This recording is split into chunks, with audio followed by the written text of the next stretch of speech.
Assalamualaikum warahmatullahi wabarakatuh. Perkenalkan, nama saya Chris Pugar Lagonda dari kelas 12 MIPA 8, nomor urut 11. Kali ini saya akan menjelaskan tentang tahapan-tahapan dalam respirasi aerob.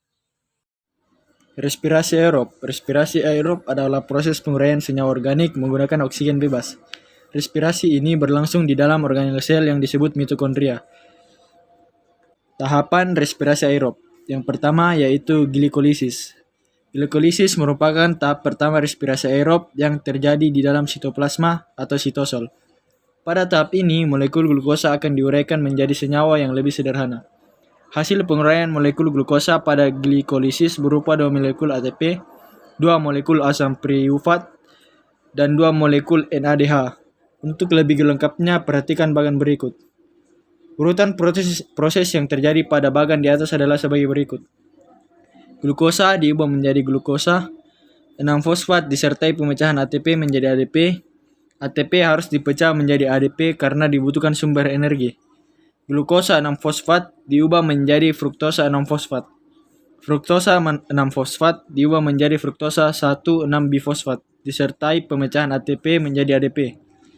Fruktosa 1,6-bifosfat dalam kurung 6 atom C dipecah menjadi satu molekul gliseraldehid 3-fosfat atau PGAL dalam kurung 3 atom C dan molekul 1 dihidroksiaseton fosfat atau DHAP dalam kurung 3 atom C.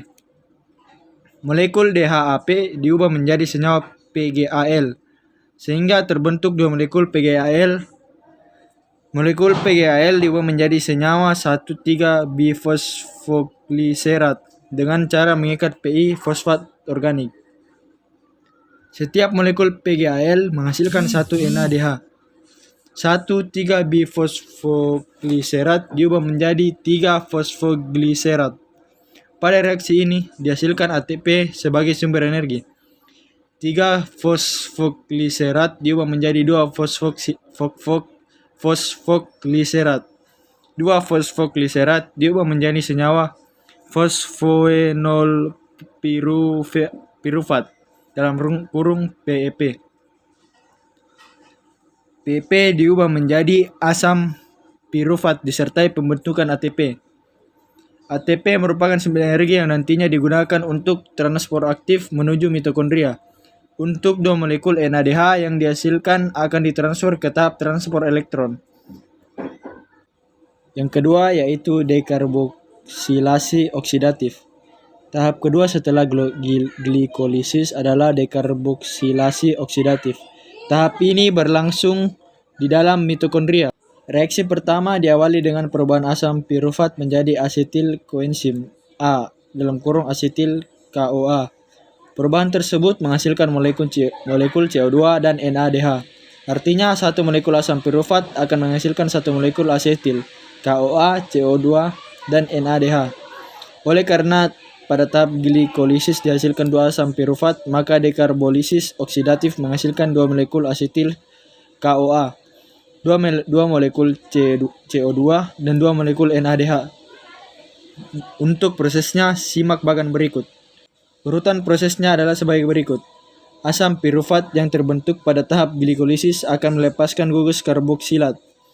Gugus tersebut akan diubah menjadi CO2. Sisa atom C dalam bentuk CH3COO akan mentransfer kelebihan elektronnya pada molekul NADH plus menjadi NADH. Untuk CH3COO akan diubah menjadi asam asetat. Asam asetat akan berikatan dengan koenzim A membentuk asetil koenzim A.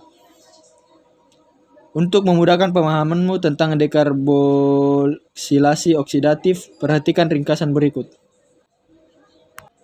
Yang ketiga yaitu siklus Krebs.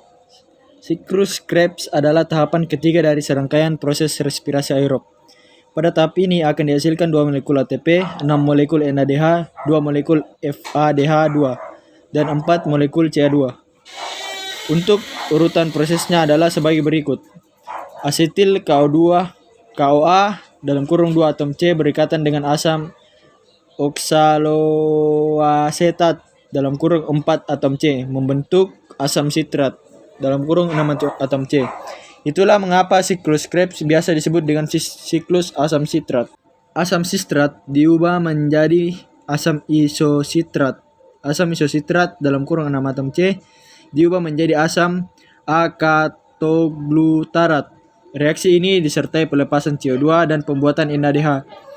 Asam aketoglutarat diubah menjadi suksinil KO2 yang menjadi 4 atom C. Reaksi ini juga disertai dengan pelepasan CO2 dan pembentukan NADH. Suksinil KO2 yang terbentuk diubah menjadi asam suksinat dalam kurung 4 atom C. Reaksi ini selanjutnya menghasilkan GTP. Selanjutnya GTP diubah menjadi ATP. Lalu asam suksinat diubah menjadi asam fumarat disertai pembentukan FADH2. Asam fumarat yang terbentuk diberi tambahan air agar berubah menjadi asam malat dalam kurung 4 atom C. Asam malat diubah menjadi asam oksaloasetat kembali disertai pembentukan NADH. Jika disederhanakan, siklus Krebs bisa dituliskan sebagai berikut. 4. Transport elektron. Tahap ini merupakan tahap akhir pada respirasi aerob yang disertai pembentukan ATP paling banyak. Transport elektron berlangsung di dalam krista, yaitu membran dalam mitokondria. Reaksi yang berlangsung di dalam transport elektron adalah reaksi reduksi dan oksidasi antara senyawa NADH dan FADH2. Kedua senyawa tersebut dihasilkan dari tahapan sebelumnya.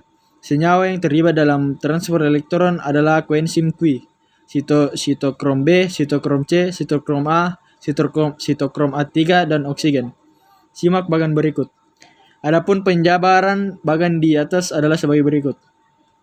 NADH mampu menghasilkan elektron berenergi tinggi melalui proses oksidasi. Lalu elektron tersebut ditransfer ke koenzim Q. Oleh karena tingginya energi elektron, ADP dan fosfat organik bersatu membentuk ATP. Koenzim Q akan dioksidasi oleh sitokrom B. Akibatnya koenzim Q akan melepaskan elektron dan 2 ion H+. Sitokrom B akan dioksidasi oleh sitokrom C, sehingga dihasilkan energi cukup tinggi. Akibatnya ADP dan fosfat anorganik akan bersatu menjadi ATP. Selanjutnya sitokrom C akan memproduksi sitokrom A. Sitokrom A akan mengoksidasi sitokrom A3. Reaksi ini memicu bersatunya ADP dan fosfat organik membentuk ATP. Sitokrom A3 dioksidasi oleh sebuah atom oksigen. Hasil akhir dari reaksi ini adalah terbentuk molekul H20. Transport elektron yang melibatkan oksidasi NADH akan menghasilkan 3 ATP dan 1 H2O. Demikian halnya dengan oksidasi FADH. Pada oksidasi FADH2, jumlah ATP yang dihasilkan lebih sedikit, yaitu 2 ATP. Hal itu disebabkan oleh kecilnya energi yang dihasilkan dari oksidasi FADH. Secara ringkas, pembentukan ATP dari NADH dan FADH2 ditulis sebagai berikut. Dari tahapan glikolisis sampai siklus Krebs, NADH dan FADH2 yang dihasilkan berturut-turut adalah 10 dan molekul 2. Artinya, dengan demikian, transport elektron menghasilkan 34 ATP dan 12 H2O. Jika seluruh ATP dijumlahkan mulai dari glikolisis sampai transport elektron, akan dihasilkan seperti tabel berikut. Reaksi jumlah glikolisis digunakan untuk transport aktif dekarboksilasi oksidatif siklus Krebs 2 ATP, transport elektron 34 ATP, total 36 ATP. Sekian dari saya. Assalamualaikum warahmatullahi wabarakatuh.